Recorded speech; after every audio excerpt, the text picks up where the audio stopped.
અસ્થિર ખર્ચમાં કયા કયા ખર્ચાઓનો સમાવેશ થાય પહેલા એ આપણને ક્લિયર બેસવું જોઈએ.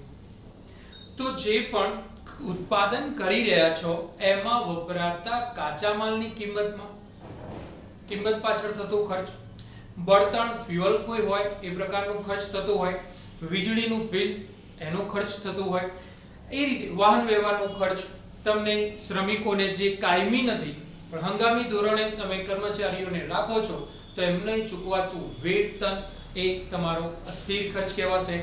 સરકારને જે તમે ચીજ વસ્તુના ઉત્પાદન અને વેચાણ પર ટેક્સ ચૂકવો છો, કરવેરા ચૂકવો છો, તો એનો સમાવેશ અસ્થિર ખર્ચની અંદર થાય છે.